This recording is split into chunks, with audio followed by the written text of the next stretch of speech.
Hi there, Fix That Car here with an episode on how to replace flexible front brake hoses.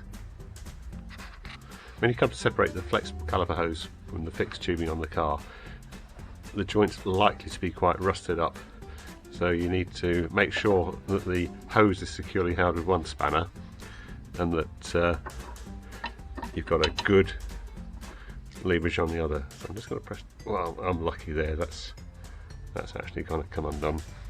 Next thing to do is be prepared for fluid loss, so I'm going to plug the end of the fixed piping with this once I've separated.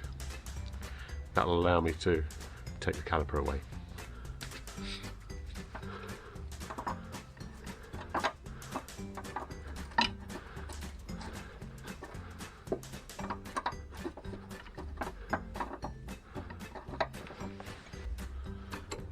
Just a through bolt here.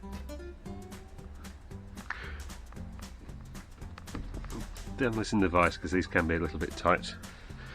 Once they come though, they come.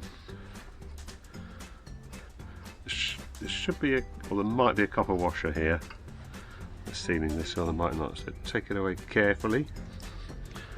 And actually, there's a copper washer there and an aluminium washer this side.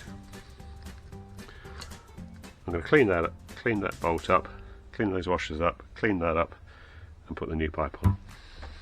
Here we are cleaned up. Compare the new hose to the old one. Looks pretty good. These new hoses never come with new sealing washers, which is frustrating. You know, you might have a set of couple of washers, but the chances of finding one that's exactly right are very slim. So you tend to end up with no alternative but to reuse the sealing washers that have come off the old fixing, which is what I'm doing here. So I've been very careful in the removal, placing the new one in exactly the right place.